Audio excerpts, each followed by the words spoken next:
Раздвиженоста во метрополата Калкута е оправдана.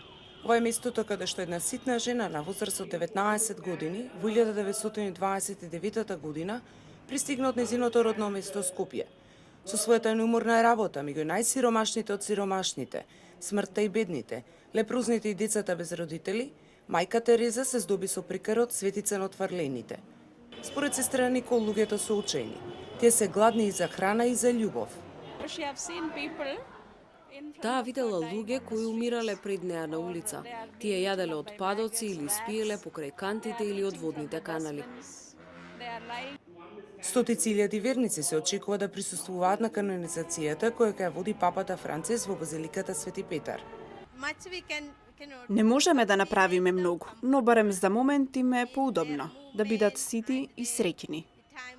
Иако беше критикувана и за време на животот и по незината смрт, мајка Тереза е почитувана од католиците и представува модел на сочувство и нуди олеснување на болните и оние кои се на умирање. Таткото Кавсиер Јерај, која водеше молитвата во последната недела пред незината смрт, вели дека сите полемики со оваа личност се непотребни. Таа живееше безгрешен живот. Живееше и го делеше својот живот со другите, па во очите на луѓето и во очите на Бога. Јас сум сигурен дека направи Божјо дело.